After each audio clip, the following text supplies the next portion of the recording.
അടുത്ത ബന്ധുക്കൾക്കോ അല്ലെങ്കിൽ പ്രതിഫലം ആഗ്രഹിക്കാത്ത ദാതാക്കൾക്കോ മാത്രമേ അവയവദാനം നടത്താൻ അനുമതിയുള്ളൂ. എന്നാൽ ഈ നിയമങ്ങളെല്ലാം കാറ്റിൽ പറത്തി അവയവ കച്ചവടം നടത്തുന്ന വലിയ റാക്കറ്റ് തന്നെ ഇവിടെ പ്രവർത്തിക്കുന്നുണ്ട്. കൊച്ചി കേന്ദ്രീകരിച്ച് അവയവദാനത്തിന് വ്യാജരേഖ ചമച്ച് തട്ടിപ്പ് നടത്തിയ കേസിൽ പിടിയിലായ നജീബ് തമിഴ്നാട്ടിലും അവയവ കച്ചവടം നടത്തിയതായി കണ്ടെത്തൽ. നജീബിൻ്റെ അക്കൗണ്ട് വിവരങ്ങൾ പോലീസിന് ലഭിച്ചിട്ടുണ്ട്. അവയവം നൽകാമെന്ന് പറഞ്ഞ് നജീബ് നിരവധി പേരിൽ നിന്നും അഡ്വാൻസ് വാങ്ങിയെന്നാണ് കണ്ടെത്തൽ. 2 മുതൽ 5 ലക്ഷം രൂപ വരെയാണ് വാങ്ങിയത്. നജീബിൻ്റെ വിദേശത്തുള്ള സഹോദരനെ കേന്ദ്രീകരിച്ചും പോലീസ് അന്വേഷണം നടത്തുന്നുണ്ട്.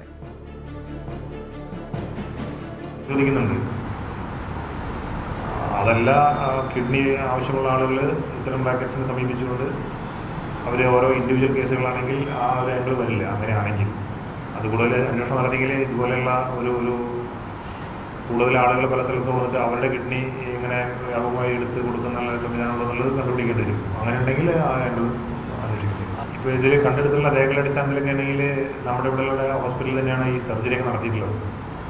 ഇനി വിദേശത്ത് ബന്ധമുണ്ടോ എന്നുള്ളത്, ഈ പ്രതി വലിയൊരു ക്രിമിനലാണല്ലോ, അപ്പോൾ അങ്ങനെയൊക്കെ ആ ഒരു ആംഗിൾ കൂടി പരിശോധിക്കുന്നുണ്ട്.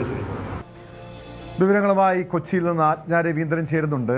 ആജ്ഞ, ഈ മുഖ്യപ്രതി നജീബിനെ കേന്ദ്രീകരിച്ചുള്ള അന്വേഷണം നിലവിലെത്തി നിൽക്കുന്നത് രാജ്യാന്തര ബന്ധമുള്ള റാക്കറ്റിലേക്കാണ്. ഇയാളുടെ സഹോദരനുൾപ്പെടെ ഇതിൽ പങ്കുണ്ടെന്ന് പറയുന്നു, കുടുംബാംഗങ്ങൾക്ക് പങ്കുണ്ടെന്ന് പറയുന്നു. ഈ നജീബിനെ നിയന്ത്രിക്കുന്ന ആ നെറ്റ്വർക്ക് ആരാണെന്ന് കണ്ടെത്താൻ കഴിഞ്ഞിട്ടുണ്ടോ? നജീബ് ഇതിലൊരു കണ്ണിയാണെന്ന് മാത്രമാണല്ലോ പറയപ്പെടുന്നത്. അങ്ങനെയെങ്കിൽ ഇതിന് പിന്നിൽ വലിയൊരു ശൃംഖല തന്നെ പ്രവർത്തിക്കുന്നുണ്ടോ? ഇതുമായി ബന്ധപ്പെട്ട് പോലീസിൻ്റെ കണ്ടെത്തലുകൾ എന്തൊക്കെയാണ്? ഇവർ ഏതൊക്കെ മേഖലകൾ, അതായത് കേരളം മാത്രമല്ല മറ്റ് സംസ്ഥാനങ്ങളിലും തട്ടിപ്പ് നടത്തിയതായി പോലീസിൻ്റെ അന്വേഷണത്തിൽ ചില സൂചനകൾ ലഭിച്ചുവെന്നാണ് മനസ്സിലാക്കാൻ കഴിയുന്നത്. എത്ര പേർ തട്ടിപ്പിനിരയായിട്ടുണ്ട്? ഏത് രീതിയിലായിരുന്നു തട്ടിപ്പ്? അതോടൊപ്പം ആശുപത്രികൾക്കും ഇതിൽ പങ്കുണ്ടോ? ഏതെങ്കിലും ഉന്നതർക്ക് ഇതിൽ ബന്ധമുണ്ടോ?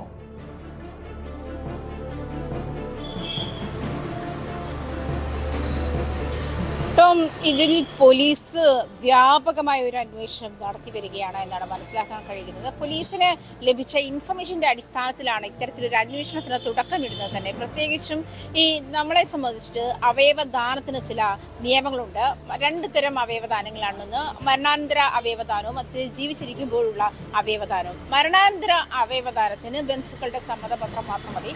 അതേസമയം ജീവിച്ചിരിക്കുമ്പോൾ അവയവദാനം നൽകുന്നതിൽ അടുത്ത ബന്ധുക്കളായിരിക്കണം എന്ന് നിർബന്ധമുണ്ട്. അത് നിയമത്തിൽ കൃത്യമായി പറയുന്നുണ്ട്.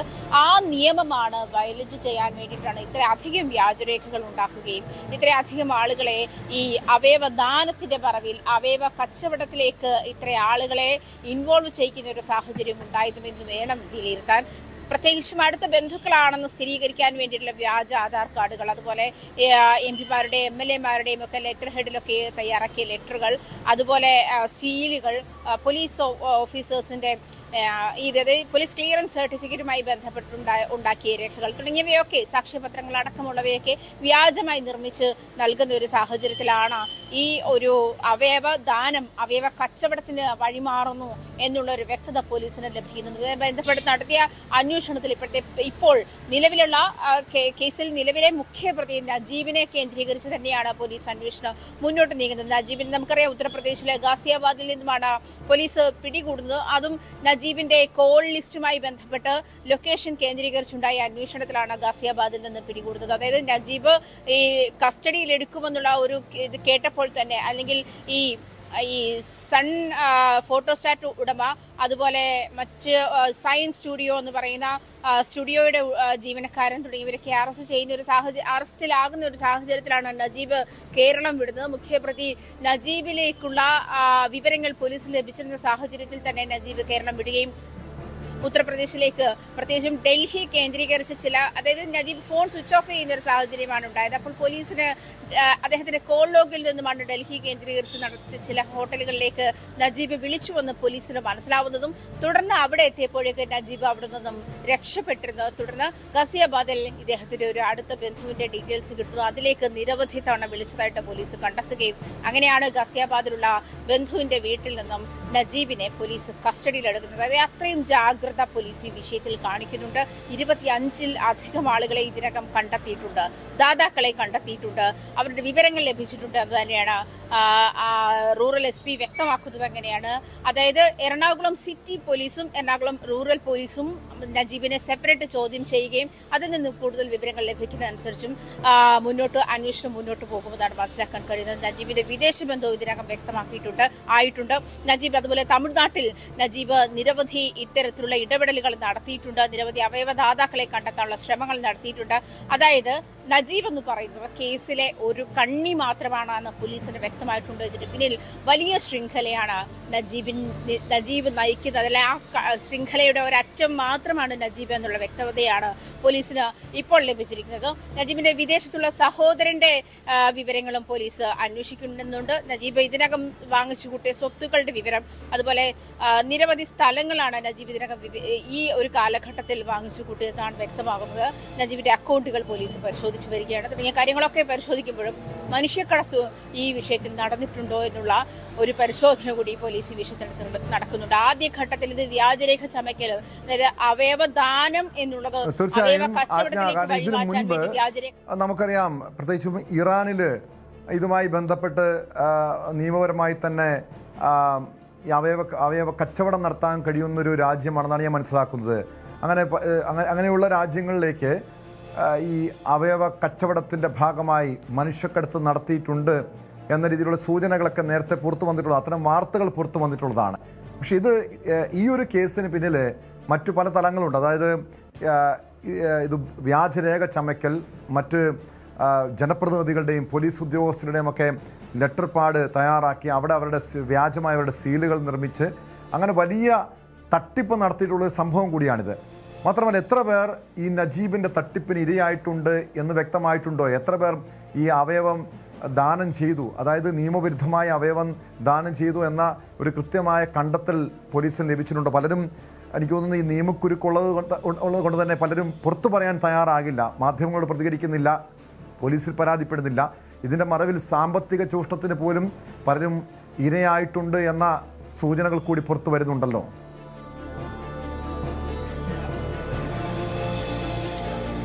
തീർച്ചയായിട്ടും ടോം, 25-ലധികം ദാതാക്കളെയും സ്വീകർത്താക്കളെയും കണ്ടെത്തി എന്ന് തന്നെയാണ് റൂറൽ SP അല്പം മുൻപ് മാധ്യമങ്ങളോട് പറഞ്ഞത്. അങ്ങനെയാണ്. അതിൽ തുടർന്നുള്ള അന്വേഷണങ്ങൾ നടക്കുന്നുണ്ട്. സ്വകാര്യ ആശുപത്രിയിലെ ചില ഡോക്ടർമാരെ ബന്ധപ്പെട്ടും ഇതിൽ അന്വേഷണം നടക്കുന്നുണ്ട്. സ്വകാര്യ ആശുപത്രികളിൽ പലതും ഇത്തരത്തിൽ ഇൻവോൾവ് ചെയ്തിട്ടുണ്ടോ എന്നുള്ള കാര്യം കൂടി പോലീസ് അന്വേഷിക്കുന്നുണ്ട്.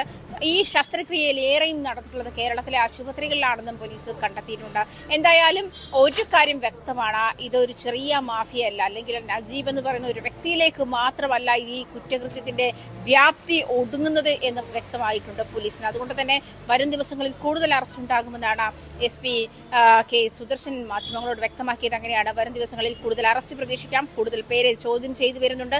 നജീബിനെ കസ്റ്റഡിയിൽ വാങ്ങി ചോദ്യം ചെയ്യുമ്പോൾ ഈ പറയുന്നത് പോലെ ആലുവ റൂറൽ SP അടക്കമുള്ള ടീമുകൾ, അല്ലെങ്കിൽ എറണാകുളം റൂറൽ പോലീസും എറണാകുളം സിറ്റി പോലീസും നജീബിനെ ചോദ്യം ചെയ്യുമെന്നാണ് മനസ്സിലാക്കുന്നത്. സംസ്ഥാന തലത്തിൽ ഇതിനകം SIT രൂപീകരിക്കുന്നുണ്ട്.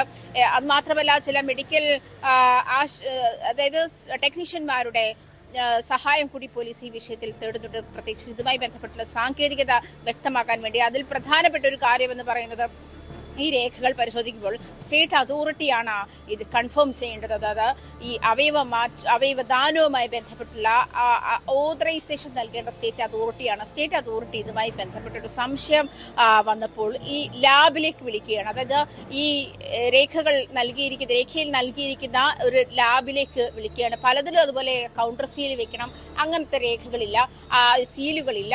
ഈ രേഖയിൽ കണ്ട ഒരു മൊബൈൽ നമ്പറിലേക്ക് വിളിക്കുമ്പോഴാണ് പറയുന്നത് ഇത് ലാബ്, ഇതൊരു ഫോട്ടോസ്റ്റാറ്റ് സെന്റർ ആണ് എന്നുള്ളത്. അവിടെ നിന്നാണ് ഇതിൽ നിന്നും സംശയം തുടങ്ങുന്നതും തുടർന്ന് ഇതുമായി ബന്ധപ്പെട്ട് അവയവദാനം ദാനത്തിനുള്ള സമ്മതപത്രം നൽകിയിരിക്കുന്ന ആൾക്കാരുടെ ഡീറ്റെയിൽസ് പോലീസ് എടുക്കുന്നതും അവരെ ചുറ്റിപ്പറ്റി അന്വേഷണം നടക്കുമ്പോഴുമാണ് ഇത്തരത്തിൽ വൻതുക ഓഫർ ചെയ്ത ശേഷം, അതായത് പാവപ്പെട്ട കുടുംബങ്ങളിലെ സാമ്പത്തികമായി പിന്നോക്കം നിൽക്കുന്ന, അല്ലെങ്കിൽ സാമ്പത്തികമായി അപ്പോൾ അടിയന്തരമായി പണം ആവശ്യമുള്ള കുടുംബങ്ങളിലെ ആളുകളെ, പ്രത്യേകിച്ചും സ്ത്രീകളെ ഇതുമായി ബന്ധപ്പെട്ട് ക്യാൻവാസ് ചെയ്ത് ഈ കെണിയിൽപ്പെടുത്തിയാണ് ഇത്തരത്തിലുള്ള ഒരു നെറ്റ്വർക്കിലേക്ക് ഇവർ ഉൾപ്പെടുത്തുന്നത്. അങ്ങനെ നടത്തിയ, അതായത് വൻതുക ഓഫർ ചെയ്ത ശേഷം ആ ശസ്ത്രക്രിയയ്ക്ക് ശേഷം ആ പണം നൽകാതിരിക്കുകയും അതായത് 20 ലക്ഷം രൂപ ഓഫർ ചെയ്ത പലർക്കും 9 ലക്ഷം രൂപയാണ് നൽകിയിട്ടുള്ളത്. ബാക്കി പണം ഈ നജീബ് വാങ്ങിയെടുക്കുകയായിരുന്നു എന്ന് മറ്റൊരു പരാതി കൂടി നജീബിനെ പറ്റിയുള്ളത് ഈ ദാതാക്കളിൽ നിന്ന് മാത്രമല്ല സ്വീകർത്താക്കളിൽ നിന്നും, അതായത് അവയവം എത്തിക്കാം എന്ന് പറഞ്ഞ് പണം വാങ്ങിയ ശേഷം നജീബ് തിരിഞ്ഞു നോക്കാതിരിക്കുന്ന അല്ലെങ്കിൽ പണവുമായി മുങ്ങുന്ന സാഹചര്യത്തിൽ പലരിൽ നിന്നും 2 മുതൽ 5 ലക്ഷം രൂപ വരെ കൈപ്പറ്റിയിട്ടുണ്ട് എന്നാണ് വിവരം ലഭിക്കുന്നത്. അത്തരത്തിലുള്ള തട്ടിപ്പും നജീബ് ഇതിനകം നടത്തിയിട്ടുണ്ട്. എന്തായാലും ചെറിയ ശൃംഖലയൊന്നുമല്ല ടോം ഇതിന്റെ പിന്നിലുള്ളത് എന്നുള്ള കാര്യമാണ് പോലീസിന് വ്യക്തമാക്കുന്നത്. വരും ദിവസങ്ങളിൽ ഞെട്ടിക്കുന്ന വിവരങ്ങൾ ഒരു പക്ഷേ പോലീസ് പുറത്തുവിട്ടേക്കാതിൽ ഒരു പക്ഷേ സ്വകാര്യ ആശുപത്രിയുമായി ബന്ധപ്പെട്ടുള്ള പല വിവരങ്ങളും കാണുമെന്നാണ് പോലീസ് പ്രതീക്ഷിക്കുന്നത്. സ്വകാര്യ ആശുപത്രിയിലെ സൂചിപ്പിച്ചതനുസരിച്ച് നിരവധി പേർ ഈ തട്ടിപ്പിന്, ഈ നജീബ് ഉൾപ്പെടെയുള്ളവരുടെ തട്ടിപ്പിന് ഇരകളായിട്ടുണ്ട്. അതിൽ സ്വീകർത്താക്കളുണ്ട്, അവയവം ദാനം ചെയ്തവരുണ്ട്. പലരും ഈ ജീവിതത്തിലെ നിസ്സഹായത കാരണം സാമ്പത്തിക പ്രതിസന്ധി, കടബാധ്യത കാരണം സ്വന്തം അവയവം വിറ്റ് ആ കടം വീട്ടാനുള്ള നീക്കങ്ങൾ അല്ലെങ്കിൽ അത്ര ശ്രമം നടത്തിയവരാണ്. അങ്ങനെ ഇരകളാകപ്പെട്ടവരുണ്ട്. അതായത് ആ നിസ്സഹായത മുതലെടുത്താണ് ഈ നജീബിനെ പോലെയുള്ളവർ പാവപ്പെട്ട മനുഷ്യരെ വേട്ടയാടുന്നത്. ഈ എറണാകുളം വടക്കേക്കരയിൽ, ഞാൻ മനസ്സിലാക്കുന്നതനുസരിച്ച് വടക്കേക്കരയിൽ ഒരു വീട്ടമ്മ സമാനമായ രീതിയിലൊരു തട്ടിപ്പിന് ഇരയായിട്ടുണ്ട്. നമ്മൾ മാധ്യമങ്ങൾ ആ വീട്ടമ്മയെ ബന്ധപ്പെടാൻ ശ്രമിച്ചിരുന്നു.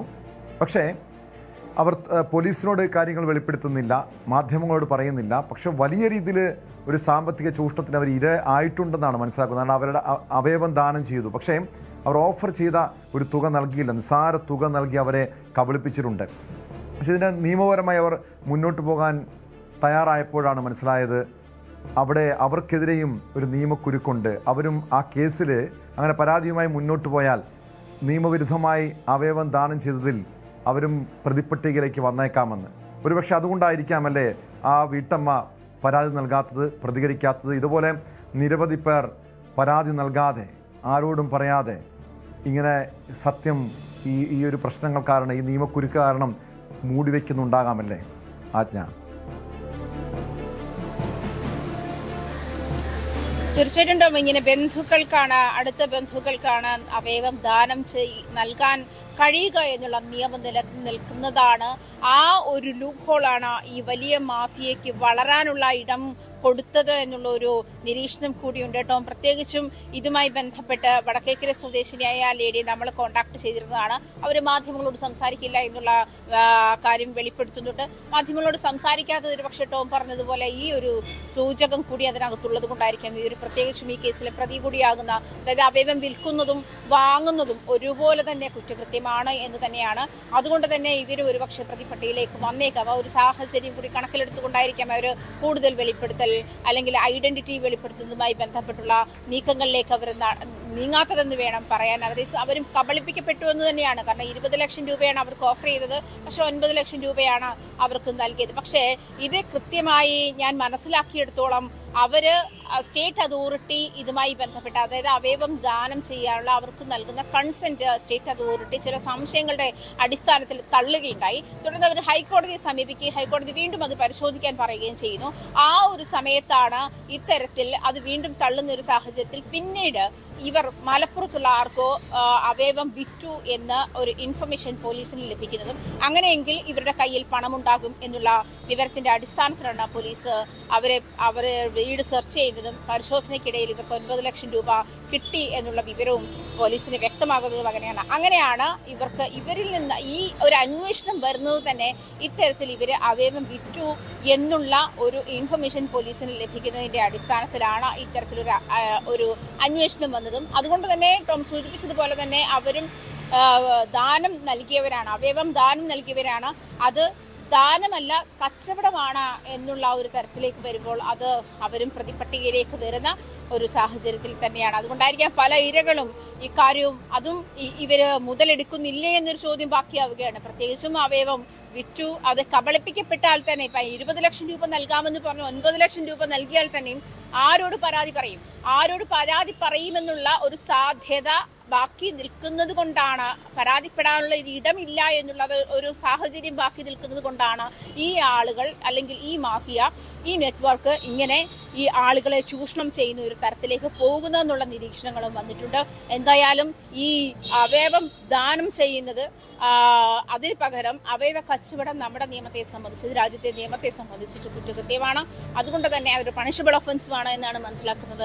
അത് സ്വീകർത്താവായാലും വാങ്ങുന്ന ആളായാലും വിൽക്കുന്ന ആളായാലും അത് കുറ്റകൃത്യം തന്നെയാണ്. അതുകൊണ്ട് തന്നെ ഈ ഇരകൾ അവരുടെ ഐഡന്റിറ്റി വെളിപ്പെടുത്തുകയോ അല്ലെങ്കിൽ തങ്ങൾ കബളിപ്പിക്കപ്പെട്ടു എന്ന് പറയുകയോ അതല്ലെങ്കിൽ തങ്ങളുടെ കയ്യിൽ നിന്നും പണം വാങ്ങി നജീബ് രക്ഷപ്പെട്ടു എന്ന് സ്വീകർത്താക്കൾക്ക് പറയാൻ കഴിയാത്ത ആ ഒരു സ്പേസ് കൂടി ഇല്ല എന്നുള്ള ബോധത്തിന്റെ അടിസ്ഥാനത്തിലായിരിക്കാം ഇത്രയും വലിയ ഒരു നെറ്റ്വർക്ക്, ഇത്രയും വലിയൊരു മാഫിയയ്ക്ക് വളരാനുള്ള ഒരു ഇടം കൂടി ആയിത്തീരുന്നത് എന്ന് വേണം മനസ്സിലാക്കാൻ.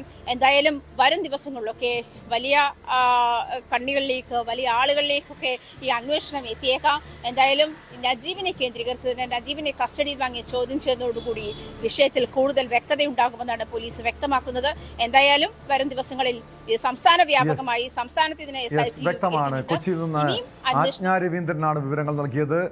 അവയവദാന കടത്ത് കേസിലെ മുഖ്യപ്രതി നജീബിനെ കേന്ദ്രീകരിച്ച് നജീബിന്റെ ബന്ധങ്ങൾ, സാമ്പത്തിക ഉറവിടങ്ങൾ ഉൾപ്പെടെയുള്ളവ കേന്ദ്രീകരിച്ച് പോലീസ് അന്വേഷണം ഊർജിതമാക്കിയിട്ടുണ്ട്. കൂടുതൽ വാർത്തകൾക്ക് news 18 Keralam YouTube channel subscribe ചെയ്യുക.